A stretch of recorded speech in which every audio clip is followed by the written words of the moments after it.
సాహితీ ప్రియులకు నమస్సుమాంజలి. కాశీ మజిలీ కథలకు స్వాగతం. మదిర సుబ్బన్న దీక్షితులు రచించిన కాశీ మజిలీ కథలు వింటున్నాం కదా. 49వ భాగం 25వ మజిలీ. ఇప్పటి వరకు జరిగిన కథ. కృష్ణదేవరాయల ఆస్థానానికి మందారవల్లి అనే వేశ్య అక్కడికి వచ్చి అక్కడున్న పండితుల్ని ఓడించి అధికార పత్రం తీసుకోవాలని వస్తుంది కదా. అప్పుడు తెనాలి రామలింగ కవి ఆడవేషం వేసుకొని ఆమెను ఓడిస్తాడు. కానీ ఆమె అది ఒప్పుకోదు. అందుకని న్యాయం కోసం ఢిల్లీ చక్రవర్తి దగ్గరికి పయనమవుతుంది. రామలింగ కవి కూడా రాయల వారి ఆజ్ఞను అనుసరించి బయలుదేరుతాడు. అక్కడి వరకు చూశాం కదా. మరి తర్వాత కథ ఇలా సాగుతుంది. రాయల వారి ఆజ్ఞతో రామలింగ కవి ఒక శుభ ముహూర్తంలో తన స్నేహితుడైన సుభద్రుణ్ణి వెంట పెట్టుకుని పరివారంతో ఢిల్లీ బయలుదేరాడు. కొన్నాళ్ళు ప్రయాణించాక ఒకరోజు సాయంకాలానికి భర్గదుర్గం అనే ఒక గ్రామం చేరి అక్కడున్న ఒక బ్రాహ్మణి ఇంట్లో బస చేశాడు. ఆ రాత్రి ఇంటి దగ్గరలో ఉన్న దేవాలయంలో బ్రాహ్మణుల సంవాదం జరుగుతుంటే అక్కడికి పోయి విశేషాలు చూడసాగాడు. అయిపోయిన తర్వాత అర్చకుడు ఇచ్చిన ప్రసాదాన్ని తీసుకుని ఆ బ్రాహ్మణులు దేవాలయ ముఖమంటపంలో కూర్చుని మాట్లాడుకోసాగారు. ఆ బ్రాహ్మణుల్లోంచి ఇద్దరు, ఒక ఆయన గోవింద శాస్త్రి, ఇంకొక అతనితో ఇలా మాట్లాడుతున్నాడు. పేరావదాని గారు, మీరు ఈ మధ్య దేశాటనానికి వెళ్ళారు కదా, ఎప్పుడొచ్చారు? డబ్బులు బాగా ముట్టాయా? విశేషాలేంటి అని అడిగాడు. అప్పుడు పేరావదాని, నేను రాత్రే వచ్చానండి, విశేషాలు ఏముంటాయి? ఈ కాలంలో వేదం నేర్చుకున్న వాడికి విలువ లేదు. తప్పులో తడకలో 4 పద్యాలు అల్లిన వాడికే గౌరవం. నాకది తెలీదు కదా. ఎక్కడా నాకు డబ్బులు ముట్టలేదు. మందారవల్లి అనే మహా విద్వాంసురాలు కాశీలో నాకు 116 ఇస్తానని చెప్పి వాగ్దానం చేసింది. ఆమెను చూడాలనే వెళ్ళాను. మరి డబ్బులు ముట్టాయా అడిగాడు గోవింద శాస్త్రి. పేరావదాని మండిపడుతూ, ఎందుకు ముడుతుంది? నాకంటే ముందు నా అభాగ్య దేవత వెళ్ళి కూర్చుంది. ఆ మందారవల్లి రాయలవారి ఆస్థాన కవులతో ప్రసంగించటానికి వెళ్ళిందట. అందుచేత వెళ్ళిన వాడిని వెళ్ళినట్టే వచ్చేశాను. గోవింద శాస్త్రి, మీరు కూడా అక్కడికి వెళ్ళలేకపోయారా అని అడిగాడు. పేరావదాని జవాబిస్తూ, నయమే, ఆమె ముష్టెత్తుకోవడానికి వెళ్ళిందట, ఇక నేనెక్కడికి వెళ్ళను. గోవింద శాస్త్రి నవ్వుతూ, ముష్టిలో ముష్టి వీరముష్టి అని అన్నాడు. ఇంతకీ నువ్వు విజయనగరం వెళ్ళావు కదా, అక్కడ వింతలు విశేషాలు ఏమిటి అని అడిగాడు పేరావదాని. వెంకటకవి సమాధానం చెబుతూ, మందారవల్లి అట్టహాసంతో విజయనగరానికి వెళ్ళింది. మొదటి సభలో భట్టుమూర్తి మొదలైన పండితులందరినీ చిత్తు చేసిందట. కాని తర్వాత రామలింగ కవి లవిత్ర అనే పేరుతో వెళ్ళి ఆమెను నోరు మెదపకుండా చేసేశాడు. మొదటి సభలో అతను రాలేదా? గోవింద శాస్త్రి అడిగాడు అనుమానంగా. వెంకటకవి జవాబిస్తూ, లేడట. ఉంటే అలా ఎందుకు జరుగుతుంది? మొదటి రోజు మందారవల్లి బ్రాహ్మణులకు విరివిగా దానాలు చేసింది. అందులో నాకు కొంత ముట్ట చెప్పిందిలే అని అన్నాడు. తర్వాత ఏమైందని అడిగారు అందరూ. వెంకటకవి జవాబిస్తూ, రాయలవారు ఆమె ఆస్తిపాస్తులన్నీ లాక్కున్నారట. ఆమె తగువ తీర్చడం కోసం ఢిల్లీ చక్రవర్తి వద్దకు పోయిందట. పేరావదాని బాధపడుతూ, అయ్యో, ఎంత మాట విన్నాము. ఆ పుణ్యాత్మురాలికి ఇలాంటి కష్టం రావాల్సింది కాదు. ప్రతిరోజు బ్రాహ్మణులకి అనేక దానాలు చేసేది అని బాధపడ్డాడు. గోవింద శాస్త్రి బదులిస్తూ, రామలింగ కవి చర్యలు అద్భుతాలే, మనం వింటూనే ఉన్నాం కదా.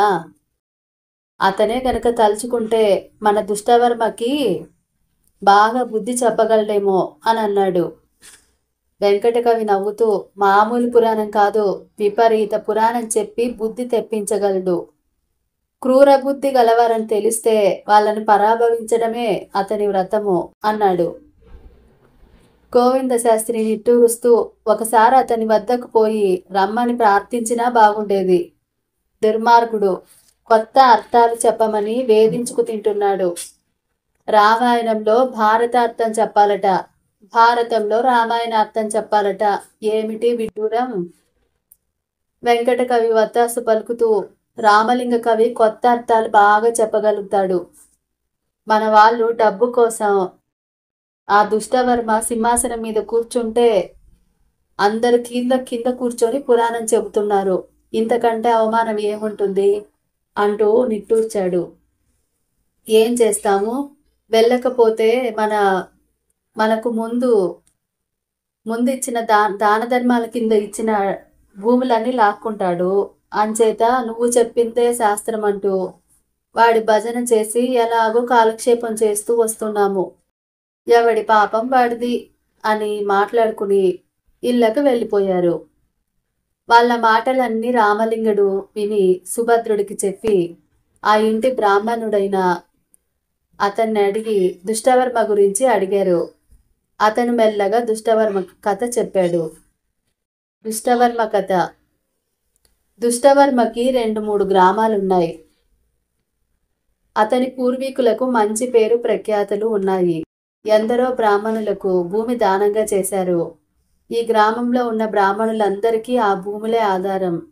ఆ అధికారంతో దుష్టవర్మ ఇక్కడున్న బ్రాహ్మణులందరినీ ప్రతిరోజు పురాణం చెప్పడానికి రమ్మని ఆజ్ఞాపిస్తాడు.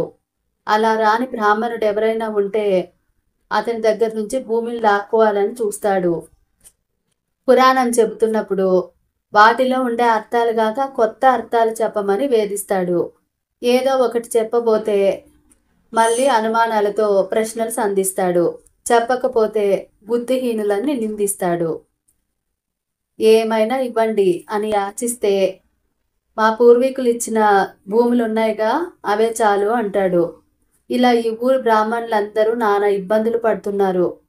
మరో చోటికి పోయి అవకాశం వెతుక్కుందామంటే ఎక్కడ పెద్దగా అవకాశాలు లేవు అని నిట్టూర్చాడు ఆ బ్రాహ్మణుడు. ఆ మాటలన్నీ విన్న రామలింగ కవి సుభద్రుడితో మంతనాలు జరిపాడు. ప్రయాణం వాయిదా వేసుకుని మర్నాడు పురాణం చెప్పే వేళకి దుష్టవర్మ ఇంటికి వెళ్ళాడు. అప్పుడు దుష్టవర్మ ఎత్తైన సింహాసనం మీద కూర్చుని చుట్టూ చాపల మీద బ్రాహ్మణుల్ని కూర్చోబెట్టుకొని వాళ్ళు పురాణం చెబుతుండగా ప్రశ్నలు సంధిస్తున్నాడు. అది విని రామలింగ కవి వాళ్ళ దగ్గరగా వెళ్ళి అందరూ వినేలా ఏదో చెప్పబోతుంటే దుష్టవర్మ, ఇంతకీ మీరెవరు, మీదే ఊరు అంటూ అడిగాడు. నేను బ్రాహ్మణుణ్ణి, అద్భుత పౌరాణికుణ్ణి, నేను కాశీపురం నుంచి వచ్చాను అని బదులిచ్చాడు రామలింగ కవి. అబ్బో, నా ఎదుటనే పౌరాణికుడవని చెప్పుకుంటున్నావే, నా సంగతి నీకు తెలియనట్టుంది. ఈ బ్రాహ్మణులు అడిగి తెలుసుకోండి అని చెప్పాడు దుష్టవర్మ. రామలింగ కవి నవ్వుతూ, మీ సంగతి వినే వచ్చాము, ఈ బ్రాహ్మణులే చెప్పారు. మిమ్మల్ని చూశాక మీ గురించి విన్నది నిజమే అనిపించింది. మా పురాణ విశేషాలు వింటే మీకు కూడా నా ఘనత ఏమిటో తెలుస్తుంది అని అన్నాడు. ఓ అలాగా, నా పేరు ఎక్కడి వరకు వినపడుతోంది? కాశీపట్నం వరకు వ్యాపించిందా? కుతూహలంగా అడిగాడు దుష్టవర్మ. ఇక్కడ కూర్చున్న మీకేమీ తెలియడం లేదు. కాశీలో ఎక్కడ విన్నా మీ పేరే చెప్పుకుంటున్నారు అని అబ్బురంగా చెప్పాడు రామలింగ కవి. ఇంతకీ మీరెందుకు వచ్చారు అడిగాడు దుష్టవర్మ. మా పురాణ విశేషాలు మీకు చూపించాలని ప్రత్యేకంగా మిమ్మల్ని చూడటానికే వచ్చాను అని అన్నాడు. ఇంతకీ మీ పురాణ విశేషాలు ఏమిటి అడిగాడు దుష్టవర్మ. మేము పురాణాలని 110 విధాలుగా చెప్పగలము. ఎప్పుడో జరిగిన విషయాన్ని ఇప్పుడే ఇక్కడ జరుగుతున్నట్లు చూపిస్తాము. అంతేగాక రామాయణంలో భారతార్థాన్ని, భారతంలో రామాయణార్థాన్ని, రామాయణంలో భాగవతార్థాన్ని మూడింటిలోనూ విపరీతార్థాలు విస్పష్టంగా చెప్పగలను. 1000 మాటలు ఎందుకు, నా ప్రజ్ఞ ఏమిటో చూస్తే నీకే అర్థమవుతుంది అన్నాడు. ఇంతకీ అందుకు ఏం కోరుతున్నారు పారితోషికంగా అడిగాడు దుష్టవర్మ. మీరు సంతోషించి నేను సమర్థుడని ఒప్పుకుంటే అదే నాకు గొప్ప పారితోషికం, అంతకంటే ఇంకేది అక్కర్లేదు అన్నాడు. అయితే మరి ఎప్పుడు చూపిస్తారు మీ ప్రతిభ అడిగాడు. ఎప్పుడో ఎందుకు, ఈ రాత్రే బదులు చెప్పాడు రామలింగ కవి. దుష్టవర్మ ఆనందిస్తూ కావలసిన సామాగ్రి ఏమిటి, ఏ ఏ పురాణాలు తెప్పించాలి అని అడిగాడు. ఏమీ అక్కర్లేదు, పురాణాలన్నీ నా మొహంలోనే ఉన్నాయి. సభా భవనాన్ని చక్కగా అలంకరించండి, కొంచెం దూది తెప్పించి ఉంచండి, అంతకంటే ఏమీ అక్కర్లేదని చెప్పి రామలింగ కవి తనుంటున్న ఇంటికి వెళ్ళిపోయాడు. అతని మాటలకు అక్కడున్న బ్రాహ్మణులంతా ఆశ్చర్యపోయి తమ పురాణ పఠనం ముగించి రామలింగ కవి వద్దకు పోయి అతన్ని అడిగారు. అతను వాళ్ళందరినీ తను చెప్పినట్టు వినేలా చేసుకొని ఏం చేయాలో వాళ్ళందరికీ చెప్పి ఆ రాత్రి గ్రామంలో ఉన్న బ్రాహ్మణులందరినీ వెంటబట్టుకొని రమ్మని చెప్పాడు. ఆ ఊర్లో ఉన్న మామూలు జనాలు కూడా అక్కడికి వచ్చారు. రామలింగ కవిని చూసి దుష్టవర్మ కొంచెం జంకాడు. సభాభవనంలో ఉన్న ఆసనాల మీద అందరినీ కూర్చోమని సుభద్రుడు, రామలింగుడు ప్రధానమైన సింహాసనాల మీద కూర్చున్నారు. ఈ అద్భుత పురాణం వినడానికి దుష్టవర్మ ఆతృత పడుతుంటే సుభద్రుడు పురాణం చదవసాగాడు. రామలింగుడు దాని అర్థం చెప్పసాగాడు. రామలింగ కవి ఇలా అన్నాడు. ద్రోణాచార్యుడు, కృతవర్మ మొదలైన వీరులు సాయం చేస్తుండగా అర్జునుడు చాలా కోపంగా రావణాసురుణ్ణి, అతని పక్కనున్న భీముణ్ణి, కర్ణుడిని చావగొట్టాడు. అప్పుడు రావణాసురుడు పాండవులను సహాయానికి పిలువగా శ్రీరాముడు కర్ణుడిని కోరగా కర్ణుడే రావణుణ్ణి కొట్టాడు. ఇది రామాయణంలో భారతార్థం అంటూ నిలిపాడు రామలింగ కవి. దుష్టవర్మ ఆశ్చర్యపోతూ ఇదేం పురాణం, ఇదేం అర్థం, రావణాసురుడు ఎప్పటివాడు, పాండవులు ఎప్పటివారు అన్నాడు. రామలింగ కవి వారిస్తూ అయ్యా, తమరు మా పురాణం అంతా అయ్యే వరకు ఎలాంటి ప్రశ్నలు వేయకూడదు, అది ఇక్కడి పద్ధతి అన్నాడు. దుష్టవర్మ సరే సరే చెప్పమన్నాడు. సుభద్రుడు కాస్త ఆగి ఒక పద్యం చదివాడు. రామలింగ కవి దాని అర్థాన్ని బోధిస్తూ ఆ సమయంలో బృహస్పతి గారు శుక్రాచార్యుల వారితో వచ్చి రావణాసురునికి నీతి చెప్పగా అతను వినలేదు. బృహస్పతి తన రథం మీద కూర్చొని ధ్యానం చేస్తుండగా ఆంజనేయుడు తనకు సాయం చేసినందుకు బదులు తీర్చుకోవటానికి దృష్టద్యుమ్నుడు వచ్చి కత్తి దూసి అతని వెంట్రుకలు కోశాడు. దుష్టవర్మ పకపక నవ్వుతూ బాగుంది, భలే బాగుంది, వింతైన పురాణం అన్నాడు. రామలింగ కవి నవ్వుతూ అప్పుడే ఏమైంది, ముందు ఇంకా చాలా ఉంది అన్నాడు. దుష్టవర్మ ఇది ఇంతటితో చాలు గాని ప్రత్యక్ష పురాణం అని ఏదో చెప్పారే, అదేంటో ఎలా ఉంటుందో చెప్పండి, సభ చాలిద్దాము అన్నాడు. రామలింగ కవి చిత్తం అలాగే అని అంటూ కర్ణుడు రావణునిలా ఎదుర్కొన్నాడు అని పద్యం పాదం చదువుతూ చాలా కోపంగా నటిస్తూ లేచి సింహాసనంలో కూర్చున్న దుష్టవర్మని కింద పడేసి దృష్టద్యుమ్నుడు ఇలా తల గొరిగాడు అంటూ కత్తి తీసుకుని దుష్టవర్మ జుట్టును కోసి సుగ్రీవుడు కంసుని ఇలా తన్నాడంటూ 4 తాపులు తన్ని హనుమంతుడు సుశర్మ ఇంటిని ఇలా నిప్పంటించాడు అనంటూ దూది పోగుగా పోసి అంటించాడు. దానితో సభ భవనం యావత్తు అంటుకొని ఆకాశం ఎత్తున మంటలు లేచి 2 గడియల్లో అక్కడ బూడిద మిగిలింది. అక్కడున్న పౌరులంతా హాహాకారాలు చేస్తూ వీధిలో పడ్డారు. దుష్టవర్మ గుండెలు బాదుకుంటూ ఏడవసాగాడు. రామలింగ కవి పద్యానికి అర్థం చెప్పసాగాడు. పూర్వం ఆంజనేయుల వారు లంకాపట్నం తగలబెట్టినప్పుడు ఇళ్లలోంచి బయటకు పరిగెత్తిన వీధుల్లో పడిన రాక్షసులు ఇలాగే అమ్మో బాబోయ్ కొడుకోయ్ అంటూ ఏడ్చారు. ఇదే ప్రత్యక్ష పురాణం అంటే అన్నాడు. ఆ ప్రమాదాన్ని ఆపడానికి గ్రామస్తులందరూ అక్కడికి పరిగెత్తుకొచ్చారు. దుష్టవర్మ రామలింగ కవిని పట్టుకొని ఇతను ఎలాంటి వాడో చూశారా, ఎట్లాంటి నష్టం చేశాడో అని గ్రామస్తులకి చూపించాడు. ఆ గ్రామస్తులు రామలింగ కవిని ఇలాంటి పని ఎందుకు చేశావంటూ అడిగారు. అప్పుడు అతను అయ్యా, నేను ఈ పని ఇతన్ని అనుమతి అడిగే చేశాను. యుద్ధ పంచకం చదవమని, ఎప్పుడో జరిగిన విషయాలను ఇప్పుడు జరుగుతున్నట్టు చెప్పమని, ఒక పురాణం చదువుతూ మరో పురాణ అర్థం చెప్పమని అతనే స్వయంగా చెప్పాడు.